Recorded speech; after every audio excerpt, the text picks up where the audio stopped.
Yamuna expressway पर gangrape की घटना सामने आई है। पीड़ित महिला नोएडा से टैक्सी में फिरोजाबाद जाने के लिए बैठी थी। रास्ते में 3 युवकों पर महिला के साथ गैंगरेप करने का आरोप लगा है। महिला ने थाना एतमादपुर में मुकदमा दर्ज करवाया। पुलिस ने मामले में 3 आरोपियों को पकड़ लिया। और ये पकड़ में कैसे आए हैं? जो टोल होता है, टोल प्लाजा पर जो कैमरे लगे होते हैं, उससे इनकी गाड़ी की फुटेज सामने आई और उसके बाद इन्हें पकड़ा गया है।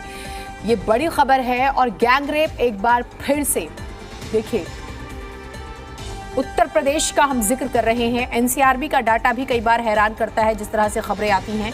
और टोल फुटेज के आधार पर पुलिस ने गाड़ी की पहचान की। तस्वीरें आपके सामने हैं।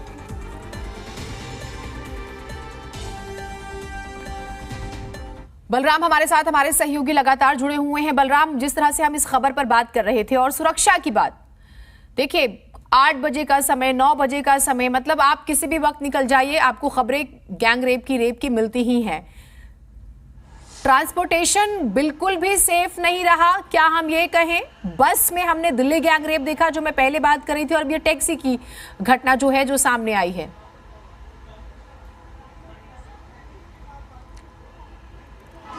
देखिए, ये कहना कि ट्रांसपोर्टेशन पूरी तरह से प्राइवेट सेफ नहीं है महिलाओं के लिए, ये गलत होगा।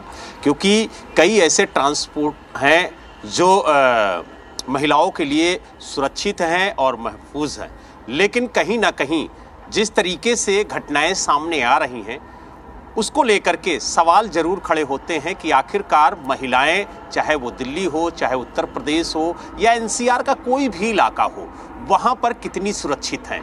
ये जो घटना घटित हुई है, देश की राजधानी दिल्ली से सटे नोएडा में से शुरू हुई। नोएडा में ही वो महिला एक शेयरिंग टैक्सी में बैठती है, उसके बाद वो यमुना एक्सप्रेसवे होते हुए आगरा पहुंचती है। और इसी दौरान वो जो शेयरिंग टैक्सी होती है, उसमें 3 युवक बैठते हैं। वो उसके साथ दुष्कर्म की वारदात को अंजाम देते हैं। उसके बाद उसको आगरा के पास उतार करके वो फरार हो जाते हैं। महिला जब पुलिस के पास पहुंचती है, वो पुलिस से शिकायत दर्ज कराती है, तो पुलिस एक्शन में आती है। जब जांच करती है, टोल पर लगे सीसीटीवी फुटेज देखती है, तो उससे टैक्सी की पहचान होती है। उसके बाद उस टैक्सी में कौन कौन लोग बैठे थे उनकी डिटेल ली जाती है, तो तीनों युवकों के नाम आते हैं और उसके बाद पुलिस उन्हें गिरफ्तार करती है। लेकिन सवाल इस बात का है कि अगर देर रात कोई महिला घर से बाहर निकलती है तो वो कितनी सुरक्षित है, ये सुनिश्चित करना बेहद जरूरी है। चाहे वो देश की राजधानी दिल्ली हो या उससे सटे हुए राज्य हो, महिलाएं कितनी सुरक्षित हैं।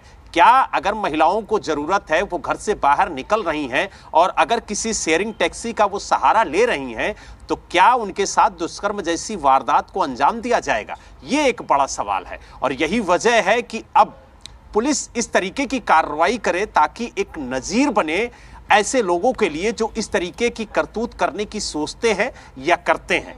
क्योंकि अब आगरा पुलिस की गिरफ्त में 3 आरोपी हैं।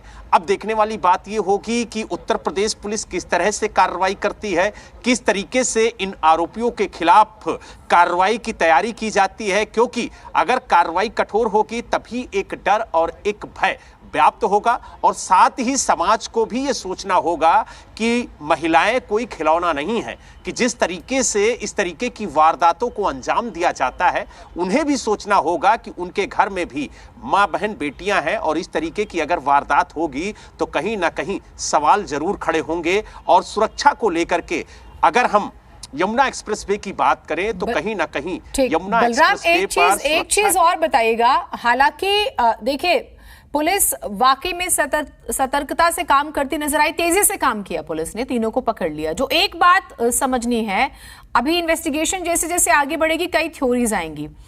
ये भी कहा जा रहा है कि इन्हीं लोगों ने महिला को ऑटो में बिठा दिया और फिर फिरोजाबाद के लिए आगे भेज दिया।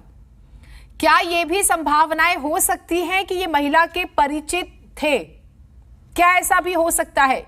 हम इंतजार करेंगे इन्वेस्टिगेशन का। लेकिन क्राइम करने के बाद वो उसे भेज दे रहे हैं। क्या उनके दिमाग में ये बात नहीं आई होगी कि पुलिस स्टेशन भी जा सकती है, मेरी शिकायत भी कर सकती है, हमारे खिलाफ कार्रवाई हो सकती है? ये भी एक पहलू है। बिल्कुल जीनत, ये एक बड़ा सवाल है और यही वजह है कि पुलिस उन्हें गिरफ्तार करने के बाद पूछताछ कर रही है। क्योंकि महिला ने ये खुद बताया है कि तीनों आरोपियों ने उसके साथ दुष्कर्म की वारदात को अंजाम दिया, उसके बाद उसे एक ऑटो में बिठाकर फिरोजाबाद के लिए रवाना कर दिया। तो कहीं ना कहीं सवाल खड़े होते हैं कि आखिरकार ये जो आरोपी हैं वो नए हैं, और जिस तरीके से उन्होंने घटना को अंजाम दिया और जिस तरीके से उन्होंने पीड़ित को टैक्सी में बिठाया और उसके बाद उसे फिरोजाबाद के लिए रवाना कर दिया और उसके बाद वो शेयरिंग टैक्सी लेकर के आगे चले गए, तो कहीं ना कहीं कई सवाल हैं। और यही वजह है कि पुलिस पूरे मामले की जांच कर रही है ताकि उस तह तक पहुंचा जाए कि आखिरकार इस वारदात में सच्चाई क्या है। क्योंकि सुप्रीम कोर्ट का आदेश है कि पीड़िता ने अगर शिकायत दर्ज कराई है तो तत्काल उसकी शिकायत दर्ज हो और पुलिस तत्काल कार्रवाई करे। और यही वजह है कि उत्तर प्रदेश पुलिस ने जैसे ही पीड़िता ने शिकायत दर्ज कराई, तुरंत एफआईआर दर्ज करके उन्होंने आरोपियों की गिरफ्तारी के लिए टीम रवाना की और कुछ ही घंटे में तीनों आरोपी पुलिस की गिरफ्त में हैं। लेकिन अब सवाल ये उठता है कि आखिरकार जब नोएडा से टैक्सी शेयरिंग में ली गई, महिला यहां से फिरोजाबाद के लिए रवाना हुई, बीच में ये तीनों युवक भी उसमें बैठते हैं, क्योंकि अगर आप शेयरिंग टैक्सी बुक करेंगे तो ऑनलाइन बुक करेंगे, आपका पूरा रिकॉर्ड होगा। ऐसे में अगर आप इस तरीके की वारदात को अंजाम देते हैं तो आपको पकड़े जाने का डर भी रहेगा, क्योंकि आपकी पूरी डिटेल जब आपने टैक्सी बुक की है तो उस वक्त उस कंपनी के पास पहुंच गई। यही वजह है कि आगरा पुलिस ने तत्काल जब शेयरिंग टैक्सी का जिक्र आया तो उन्होंने कंपनी से संपर्क किया और उसके बाद जो यमुना एक्सप्रेस वे पे टोल प्लाजा है वहां पर जो सीसीटीवी कैमरे लगे हैं उनके फुटेज निकलवाए और उसके बाद जब पीड़िता को दिखाया तो उन्होंने बताया कि यही टैक्सी है।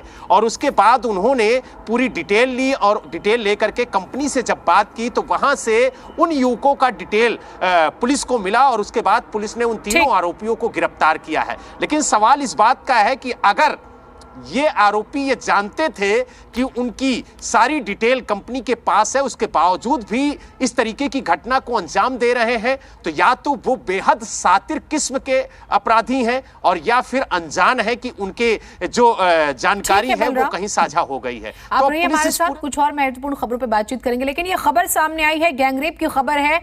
नोएडा पुलिस भी एक्टिव मोड में काम कर रही है, लेकिन ये खबरें कभी भी अच्छी नहीं लगती, शर्मिंदगी महसूस कराती है, समाज कितना असुरक्षित है। हालांकि जांच का विषय है इस पूरे मामले की सच्चाई क्या है, उम्मीद करते हैं जल्द सामने आएगी।